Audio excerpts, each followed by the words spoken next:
Am I the butthole for refusing to help roommate's girlfriend feel less triggered over my diet? I'm 27, female. I see a doctor, nutritionists, and psychiatrist. I live mostly off of smoothies and really soft foods, but am monitoring it and have been told I'm healthy. And I feel great. I get really sick with solid, heavy foods.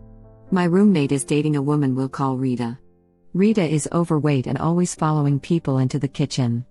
Usually just stares at them. Every time she sees me making a smoothie, she rolls her eyes and leaves. Today I'm making a smoothie and some applesauce, and she commented how I'm starving myself. I tell her nope, I'm good, and that she's not my doctor. She then informed me that she's gained 20 pounds because I'm triggering her emotional eating, and how she feels so upset that I'm anorexic. I'm far from it, and it's affecting her anxiety too. I told her I'm sorry she's upset, but that it's not my fault and she can stop following me into the kitchen and should try to get support, not hassle me. She started crying. My roommate says I should apologize, and I've told them no. It's not my fault she's eating more and that she doesn't live here, and I refuse force my diet to change when she is here. They're saying I'm a butthole and I'm being unreasonable and fat shaming, but I think she just has very little self-control. AITA. Not the butthole. She has some issues she needs to deal with. An easy solution for her would be to not follow you into the kitchen and watch you eat if it makes her feel triggered. It's not reasonable for her to expect you to change your diet because it makes her feel insecure. Your friends are only siding with her to avoid her emotional reactions, which is also unfair and unreasonable. Edit. Thank you for the helpful hug and silver awards. That's so sweet of you. It sounds like original poster isn't eating huge amounts of triggering foods. I get triggered into a binge by sweet and salty combinations, so years later with treatment, I have self-control. And it was needed because I'm a type 1 diabetic. Sweets are not my friend. My health is important. Having issues that make you eat only soft foods is a hard enough change on its own, but she's demanding original poster doesn't eat triggering food. Which would be, what? Smoothies, mashed potatoes, applesauce? So if original poster ate hamburgers and pizza, is that not worse? For both Op's health and her triggers? Part of dealing with triggering situations is to know how to avoid unnecessary exposure. If seeing anyone eat in the kitchen triggers her, she needs to change her own behavior. Her behavior is her responsibility, not everyone else's. I agree with the commenter above. Original poster is NTA. Edit. Gender correction. As someone who used to suffer from binge eating disorder, I kind of get Rita's problem, although I still don't get why she follows her into the kitchen.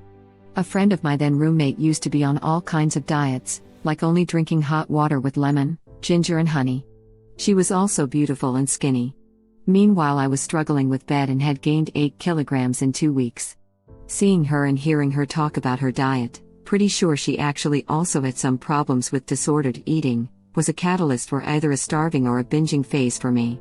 Still, I would have never put my own problems on that girl, because this virtual stranger had nothing to do with my mental health problems. That's definitely the difference that makes original poster NTA. I'm still working through my bed, and people talking about dieting is triggering for me, so I removed myself from the situation. It's my responsibility to manage my responses. I'd never dream of behaving in the way that Op's roommate's girlfriend does. Exactly. The difference is taking yourself out of the situation and not encouraging yourself to feel worse, and being able to manage expectations of the environment you're in. She's following her into the kitchen, where food generally lives. And it's the kitchen of a house she doesn't even live in, with a roommate who she knows is drinking specific soft foods.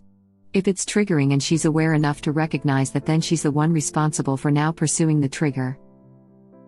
Maybe the girlfriend is following original poster into the kitchen because she wants an excuse to binge? It's common addict behavior to create situations that justify, in their heads, binges. It shifts the guilt to someone or something else. If seeing original poster triggers a craving to binge, she might do it, on purpose but maybe unconsciously, so that she can blame original poster rather than deal with the guilt of wanting to binge. I think this is it. Binges carry a lot of guilt and shame. They happen when the binger is alone. People often try to hide binges. The girlfriend knows how original poster eats, and can't stop herself from watching, which then triggers a binge. Original poster is not the butthole, but see if your roommate can talk to the girlfriend about beginning ED treatment. Overweight people are often overlooked in the context of eating disorders. She started following her and before she knew her diet though. When I first saw that she was following her, I was like, oh man, she's trying to cop some of whatever she's making. But I've never had an eating disorder. It would make her a bigger awe though if she was doing that and then got triggered. Not the butthole. A lot of disordered thinking, not just about food, becomes part of a cycle where giving into the thinking triggers a rush of neurotransmitters. So an individual, the person angry at original poster in this case, doesn't just feel relief from the sensation of binge eating, but gets a mild high when they give into it. But because they know it's a bad thing that they should be resisting, they wind up putting themselves into a situation where they will have an excuse to give into the high. Choosing an action, watching original poster eat, that they know will trigger them. Then they can give in to the urges guilt-free and blame someone else for the fact that they ate more. This person is using original poster to give herself permission to overeat without the responsibility of failing herself. I would assume it's like any other addiction. Triggers are no joke. But it's a responsibility to recognize them and remove herself from the situation. My trigger is syringes/needles. Watching the news is hard these days, so I mostly listen. That reduces my triggering down to a few key sentences I can't help but hear, and that mostly stops the mental impact from going farther and reaching the phase where I might take impulsive action. I don't even let myself watch TV that might include drug use, because at this point in recovery, I'm not there yet. She's not there yet either, when it comes to social situations with food involved. She's setting herself up for failure by fixating on what others eat and watching them prepare/eat food. I feel bad for her, but definitely original poster is not the butthole. This is the correct answer. I'm not a huge fan of the verb trigger because it's used too often to absolve oneself of responsibility for one's mental health. There's only one person who can improve your mental health, and that's you, using the generic you here. And I have struggled with mental health issues throughout my life. Op is not the butthole. My understanding is that trigger was a concept specific to PTSD and related trauma disorders because of how trauma alters the brain and body. It doesn't mean kicks up regular symptoms, the word for that is activating. It means makes my body convinced it's experiencing trauma right now. ETA, my experience with this is trauma, but other DSM-V disorders have triggers too, just not ones I feel competent explaining. I've got complex PTSD. Lots of stuff is activating. I work on those in therapy, and in general it's possible to use my therapy toolbox in those moments. Triggers are more specific, thankfully rare, and my therapy toolbox is temporarily useless because my amygdala is driving the bus. It's a physical breakdown. Just to add some detail to your statement that triggered is an overused term. Edit to add, I've been corrected below that OCD, BPD, and some other DSM-V stuff also has triggers. Today I learned, and thanks for the correction. This is the most nuanced response I've yet seen. I do believe Rita is being triggered, and it's on her, in this diet-obsessed culture, though this is not to say original poster is dieting, to work with a mental health professional to free herself or manage these triggers. Op's response that Rita is not her doctor is exactly the response I would encourage Rita to give critics of her being overweight. But she's not there yet. I feel like the trigger is seeing food she considers as extremely healthy, given she refers to anorexia. It sounds like she has some hardcore guilt for not eating healthier herself, so someone eating unhealthy doesn't give her the same response. If other people are doing the same, you can't be that bad yourself. If they are better than you should feel bad. Trying to explain her thought pattern, by the way, not saying what original poster is eating is necessarily better or worse than what the girlfriend eats. The girlfriend doesn't necessarily have to change her diet, but she does 100% need to see a therapist or counselor to work out her issues. She's TA for intentionally triggering herself by following original poster into kitchen, though. Stop being so curious about what others eat if that triggers you. It's that simple, not the butthole. That's what gets me. It's also weird in general. She's not a household pet. She can see someone go into the kitchen without following and staring at them. I think you may be right. A guilt reaction, disassociation, or misunderstanding could be behind it. Yeah, it sounded to me like she was trying to justify whatever her own dietary habits are, since she was putting original poster down for theirs. Perhaps Rita is triggered even when she sees something going into the kitchen or making food or eating food. regardless of what food it is. So why would she then follow original poster into the kitchen, not just stay away? That's the part that's the weirdest. Who would follow their partner's housemate and watch them eat? That is not normal behavior by any stretch of the imagination. I don't follow people into other rooms to watch them prepare and eat their meals, do you? Why does no one seem concerned by this behavior? I don't do this either, but I might follow you into the kitchen if I want something. My cats do. My kid does. Husband does. We do it to him. Most social cultures revolve around food, and offering to feed others. Normally you go into the kitchen, see your BF's roomie eating something, say good morning, get coffee, and become human again. Not go in, and take a portion of what they have. It sounds more like Rita is food obsessed to the point where she watches people cook/eat to satiate herself and or justify her own eating habits. Like, her eating habits and weight aren't a problem because Sarah, Mike, and James all cook and eat carb and fat-heavy foods. Then she sees original poster with their smoothies and soft foods, causing internalized shame, which then triggers a more serious binge eating. It is far more likely Rita is already binge eating, but the anxiety she gets from watching original poster is creating a correlation equals causation fallacy. Yeah, and obtrusive to the point where maybe she needed to leave not just the kitchen but maybe further. That last line, her behavior is her responsibility, not everyone else's, best advice for so many things. That should be Op's response every time they bring this up.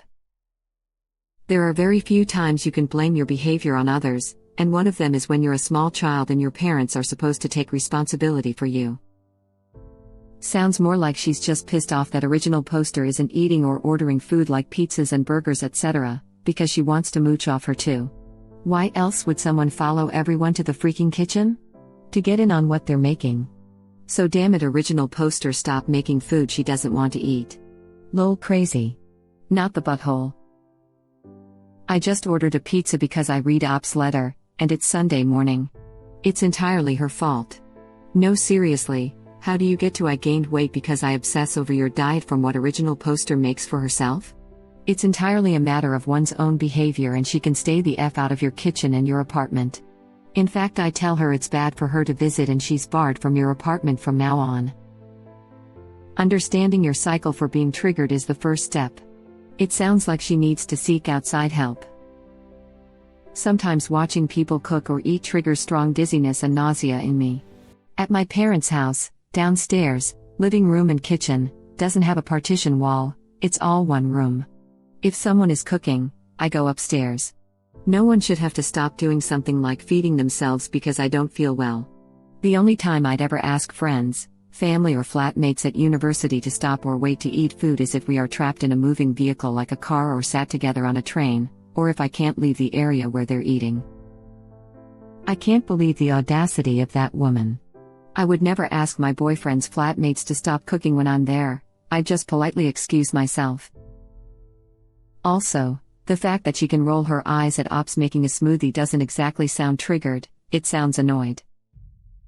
It pisses me off so much how people keep throwing out the term fat shaming. How is someone eating their food in their kitchen and saying nothing to anyone about it fat shaming? Not the butthole, why is she, a house guest, following you into the kitchen and watching what you eat? That's creepy and obsessive. Not your fault she is choosing to eat more and refuses to seek help for her own emotional/eating disorders. The why is part of the disorder? Seeking the excuse to engage in disordered food behavior is a part of all ed. For me it was I am fat. I wasn't fat, but because of abuse and the other things that made a 6-year-old develop an eating disorder I couldn't see that. For this person it sounds like the excuse is someone else eating? At all. They need help, but original poster isn't responsible for anyone else's eating. Yes. Disordered eating is insidious. And Rita needs help, and not the sort that involves the original poster changing anything. All agreed, and Rita is for sure the butthole here, but something doesn't line up. I suspect we're not getting the exact words that were spoken to Rita by Op. Rita follows people into the kitchen, stares at them and then tries to guilt them because of what they choose to eat. It doesn't take much for someone like that to start some drama when being called out, exact words or not. That's what I was thinking. I would be so unsettled to have someone follow me to the kitchen every time I eat. I'd like to think it wouldn't affect my eating, but I'm sure it would make me feel self-conscious along with creeped out. NTA op, tell her to stop creeping on you in the kitchen. Had something similar in a share house but was one of the other residents. I'm a good cook, they know I am and always want what I make even if I'm broke or don't have vegetarian option for him. It was setting off my anxiety big time cause little space, plus, person equals panic. I moved out cause I couldn't handle it and they wouldn't leave me alone to do my meals in peace. Op needs to tell her to leave the kitchen. You've said my food and eating triggers you, so please stop following me into the kitchen. There is no reason you need to watch me eat. Please leave this room, so I can eat in peace. Then just stare at her until she leaves. Repeat this, or similar, anytime she tries to follow you. I'm going to get myself some food, please don't follow me. Thank you for watching. Please subscribe to be the first to know about Red Rabbit Reader's new videos. If you like our videos, please like them on YouTube and share them with your friends. We welcome your comments below. Press to start another of our videos.